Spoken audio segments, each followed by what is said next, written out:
முதல் வாசகம். தொடக்க நூலிலிருந்து வாசகம். அதிகாரம் 1.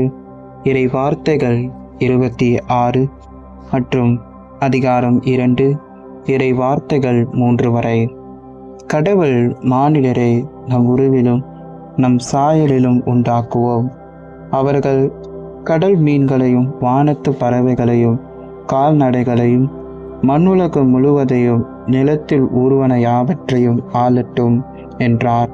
கடவுள் தம் உருவில் மானிடரை படைத்தார். கடவுளின் உருவிலே அவர்களை படைத்தார். ஆணும் பெண்ணுமாக அவர்களை படைத்தார். கடவுள் அவர்களுக்கு ஆசி வழங்கி, பலுகி பெருகி மண்ணுலகை நிரப்புங்கள், அவை உங்கள் ஆற்றலுக்கு உட்படுத்துங்கள். கடல் மீன்கள் வானத்து பறவைகள் நிலத்தில் ஊர்ந்து உயிர் வாழ்வன அனைத்தையும் ஆளுங்கள் என்றார். அப்பொழுது கடவுள் மண்ணுலகெங்கும் உள்ள விதை தரும் செடிகள் பல மரங்கள் அனைத்தையும் உங்களுக்கு நான் கொடுத்துள்ளேன். இவை உங்களுக்கு உணவாகட்டும். எல்லா காட்டு விலங்குகள் வானத்து பறவைகள் நிலத்தில் ஊர்வன ஆகிய அனைத்து உயிரினங்களிலிருக்கும் பசுமையான செடிகள் அனைத்தையும் நான் உணவாக தந்துள்ளேன் என்றார்.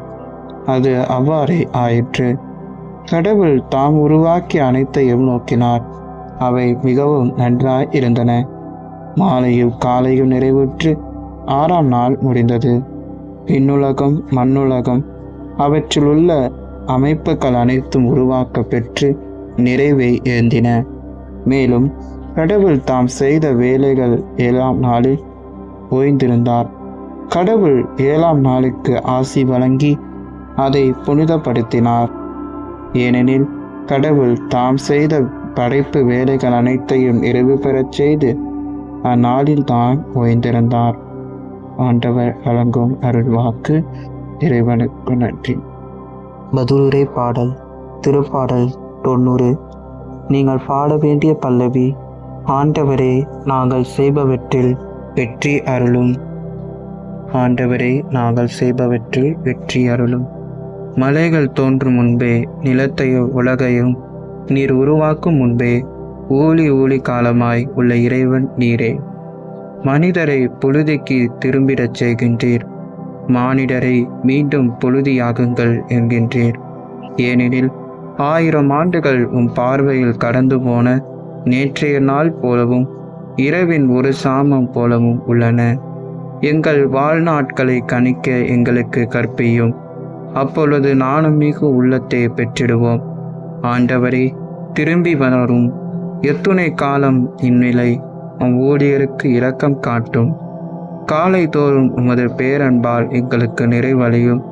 அப்பொழுது வாழ்நாளெல்லாம் நாங்கள் களி கூர்ந்து மகிழ்வோம். உம் அடியார் மீதும் உம் செயல் அவர்தம் மைந்தர் மீதும் உமது மாட்சியும் விளங்கச் செய்யும். பதிலுரை பாடல். பல்லவி. ஆண்டவரே, நாங்கள் செய்பவற்றில் வெற்றி அருளும். ஆண்டவரே, நாங்கள் செய்பவற்றில் வெற்றி அருளும். நற்செய்திக்கு முன் வாழ்த்தொலி.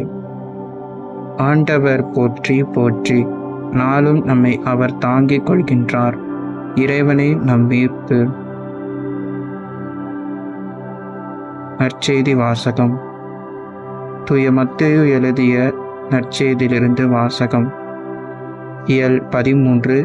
இறை வார்த்தைகள் 54 முதல் 58.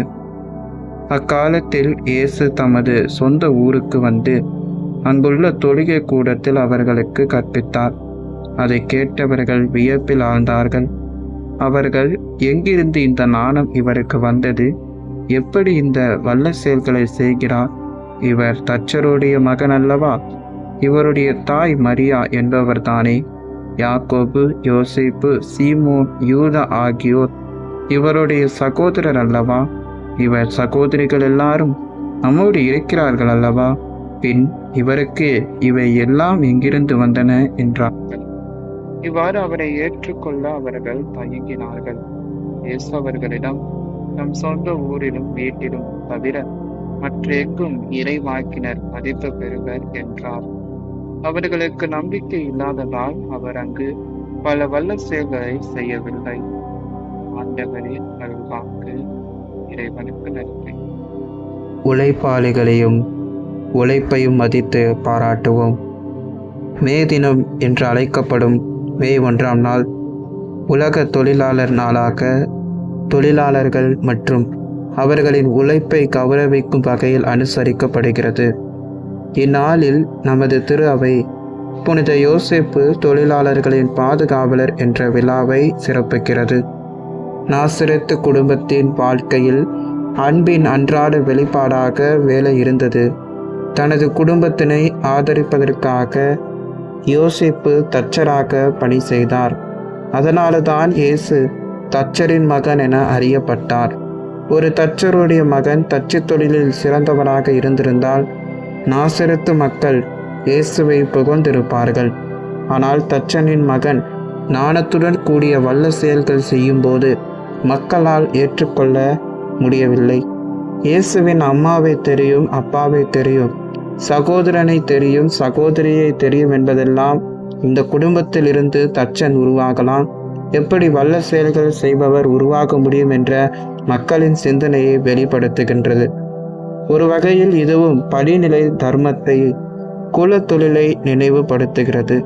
ஒருவர் எங்கிருந்து வந்தவர் என்பதை பாராமல் திறமைக்கும் உழைப்புக்கும் வந்தனம் செய்வோம். வேர்வை சிந்தும் கரங்கள் உயரட்டும். உழைப்பாளிகளையும் உழைப்பையும் மதித்து பாராட்டுவோம். இயேசுவுக்கே புகழ், இயேசுவுக்கே நன்றி. மரியே வாழ்க.